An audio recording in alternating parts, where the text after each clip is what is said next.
Na Guaíba, o comentário de Cristiano Oliveira.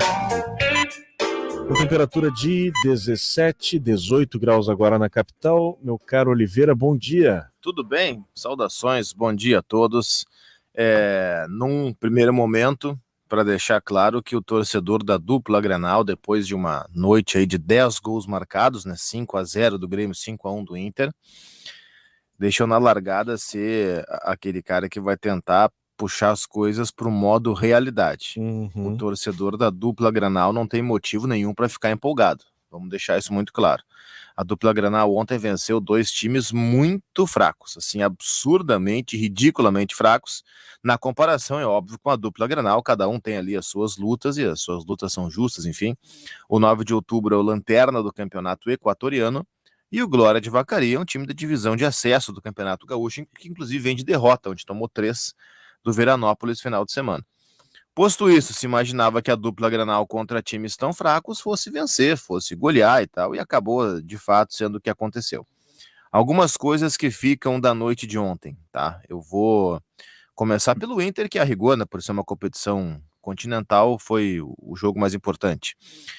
O Inter teve a presença do Rodrigo Dourado fazendo 3 gols. Impressionante. Foi o grande destaque da noite. Rodrigo Dourado fazendo 3 gols. Mano Menezes resgatando o Rodrigo Dourado. Exatamente aí que eu ia chegar. Eu lembro no dia em que o Inter anunciou o Mano Menezes, a minha primeira manifestação no ganhando o jogo, a primeira já era de apoio, de achar que o Mano arrumaria muita coisa no Inter, como de fato está arrumando, mas a minha primeira manifestação foi lembrar o Rodrigo Dourado e dizer o seguinte: vocês podem ter certeza que o Mano vai puxar o Rodrigo Dourado. Eu nunca me esqueço, a minha memória para isso ela é boa. Tem um ouvinte que é gente boa, nos acompanha aí, pelo menos o Ganhando do Jogo ele acompanha direto, que é o Marcelo Toledo, que ele botou no Twitter assim, ó: pô, se continuar falando no Rodrigo Dourado, vou desligar o rádio, aí, brincadeira com todo mundo e tal. Eu digo, então não desliga e me cobra depois. Dito e feito, Mano Menezes voltou a colocar o Rodrigo Dourado e ele hoje é um titular do Inter e ontem fez 3 gols. O que me chama a atenção é o seguinte, o Inter fez 5, mas nenhum dos gols tendo como seus autores jogadores do ataque, né?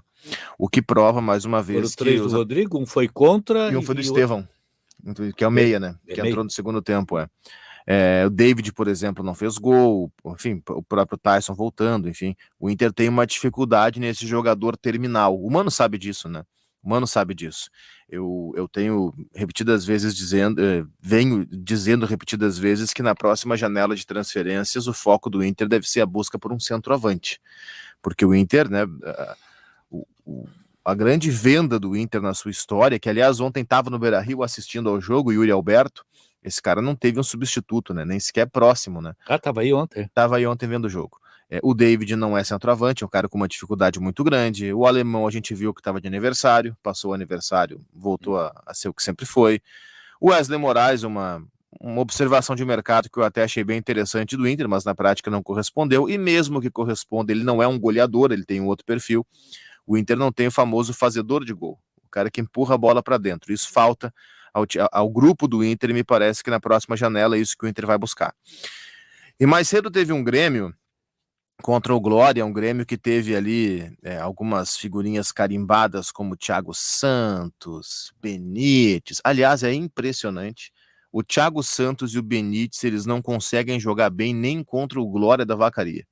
Com todo respeito ao Glória, não é por ser o Glória, podia ser o Veranópolis, podia ser o Lajeadense, o Rio Grande, qualquer time do acesso do Campeonato Gaúcho. Poxa, o Grêmio é um time de um outro nível na comparação. E nem contra esses times do acesso do Gauchão esses caras vão bem. O Thiago Santos ontem foi a nota mais baixa da cotação, levou nota 3, fez um jogo horroroso. O Benítez também mal demais, displicente, a coxinha colada como de costume, esses dois não funcionaram. Agora, o Janderson, por exemplo, foi bem. Participou de 4 dos 5 gols do Grêmio. O que me faz retornar ao ganho do jogo. Fez um de bicicleta, né? Fez um de puxeta, bicicleta. A bicicleta é meio esquisita, mas tá bem. Bicicleta esquisita também é bicicleta. Ele deu 2 assistências e sofreu o pênalti que o Campaz fez o gol. Mas o que me leva a voltar ao ganho do jogo de ontem, que eu disse que o grande risco desses jogos é pegar um cara como o Janderson, que nós já vimos na Série B, a gente já viu que ele é insuficiente, ninguém nos contou, nós já vimos isso. E aí ele acaba tendo destaque num jogo desses e os caras voltam a pedir como se fosse uma solução. Então vamos pular essa fase. A gente sabe que o Janderson não é a solução, tá? Ele merece aplausos pelo jogo de ontem, foi muito bem, ponto. Mas ele não é a solução. Agora, tem outros caras que a gente não conhecia, assim, de não acompanhar no grupo de cima do Grêmio, e que ontem foram muito bem. Esses caras daqui a pouco merecem uma oportunidade ou outra na Série B. O Natan, zagueiro, por exemplo, ele confirmou todos os elogios que recebia no Campeonato Gaúcho. É um zagueiro muito jovem, de baixa estatura, a ficha dá 1,80 m, mas ele tem menos seguramente, é um zagueiro baixo, mas se posiciona muito bem, antecipa e tem uma liderança fantástica. Ontem no jogo ele puxou o Kahneman pelo braço e começou a dar orientação para o Kahneman. Olha a personalidade. Olha pro cara. Que risco. O sujeito levou uma bolacha. Exatamente. Aliás, como que tu tá pensando que tu é, guri? O Kahneman voltou assim e já voltou muito bem. Esse é o lado que... Porque o Kahneman, o problema dele lá é interno. O Kahneman, ele valoriza muito o trabalho que ele presta, mas ele tem entrega. Ele dá resultado no campo. Ele cobra. Sim. O Kahneman não é um jogador caro. Pelo retorno que ele dá. Ele dá um retorno. E a questão de altura, tu tem Gamarra, Mauro Galvão. São vários. Canavaro, né? tem vários exemplos. O Natan, esse foi muito bem, cara. E outra coisa que fica do jogo de ontem, eu acho que a gente vai ver na Série B mais cedo do que se imagina, até não sei se nós vamos ver no próximo jogo. É uma mudança de esquema. O Grêmio foi com 3 zagueiros ontem. 3 zagueiros ontem e eu até, ao longo da jornada... O Rodrigues jogou de zagueiro. O Rodrigues zagueiro pela direita, o Natan de líbero e o Kahneman zagueiro pela esquerda. Aí 2 alas, o Sarará e o Thiago Rosa, Thiago Santos por dentro, Benítez pouco mais preso, o Campas solto pela direita, o Campas solto pela esquerda, desculpa, o Janderson pela direita e o Elkerson na frente. Assim foi o Grêmio ontem. Eu até na jornada disse, olha, alguém tem que fazer a pergunta pro Roger na coletiva sobre os 3 zagueiros, porque eu acho que ele vai jogar na Série B assim. E o Salzano abriu a coletiva, o Salzano é atinado, ligado nessas coisas, abriu a coletiva, a primeira pergunta, Roger, 3 zagueiros. E o Roger admitiu que pode sim, que pensa sim em usar na Série B esse modelo com 3 zagueiros. Então, aquela dúvida que nós tínhamos, quando o Kahneman voltar, será que sai o Bruno Alves? O Roger ontem apresentou uma outra possibilidade. Quem sabe volte o Kahneman e fique com Bruno Alves e Jeromel. Aí o Grêmio teria uma zaga de Jeromel, Bruno Alves e Kahneman, abriria 2 alas, sei lá, agora eu vou imaginar, Edilson e Nicolas, ficaria por dentro com Vijaçante, Bitelo ou Campas. O Campas foi muito bem ontem, ou o Lucas Silva, que o Roger é apaixonado. Na frente, não sei, Elkerson e Diego Souza, não é a dupla que mais me agrada, mas pode ser algo nesse sentido. O Elkerson foi bem, fez gol, se movimentou bem. O primeiro gol dele foi gol de centroavante, jogada do Janderson. Ferreira ainda tá com problema de saúde, não? Ferreira tá machucado ainda, né? Tá voltando daquela lesão dele, que era uma lesão muscular, aí virou uma hérnia, o departamento médico do Grêmio não viu, aí os médicos do Ferreira foram aqueles que viram, mas ele optou por um tratamento que não era o mais indicado e tá afastado. Com células tronco. Ele fez uma cirurgia porque ele tinha problema pubiano e nos exames eles acabaram descobrindo, nas avaliações, descobriram uma hérnia. O departamento médico do Grêmio não tinha descoberto essa hérnia, ele foi descobrir depois. Há até uma discussão aí porque as hérnias, elas não aparecem em exames de imagem, né? Tem que ser um exame de toque, tem que abrir para fazer o tratamento. Mas os médicos que o Ferreira consultou viram. E os do Grêmio não viram. Os do Grêmio não viram. E aí o Ferreira optou por um tratamento diferenciado, um tratamento experimental, que não é indicado pelo DM.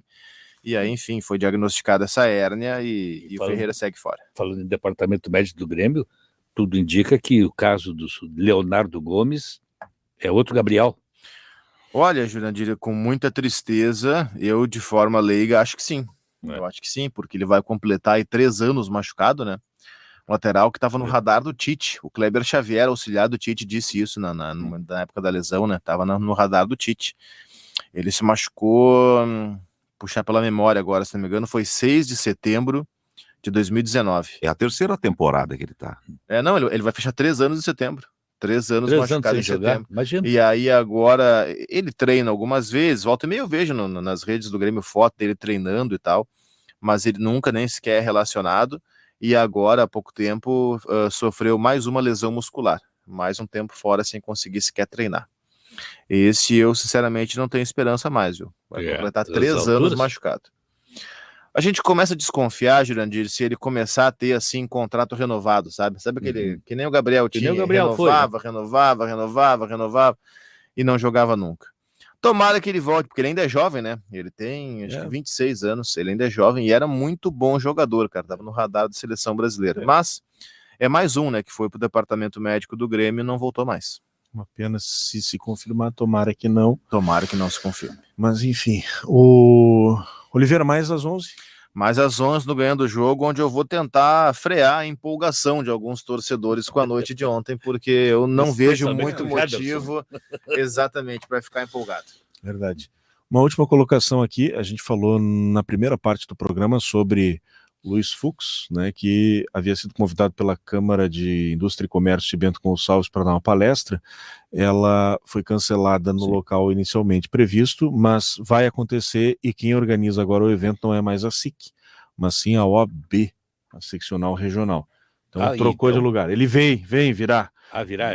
Mas quem está patrocinando a vinda, pelo visto, não eram mais os empresários que estavam ali, porque é uma associação, né? Indústria e comércio, você tem varejo, você tem indústria, mas nesse caso... Então, a OAB que resolveu assumir, então... Assumiu a bronca, é a informação que eu tenho, e mudou de lugar, né? Então, e a palestra dele é Risco Brasil, segurem o riso agora, e segurança jurídica.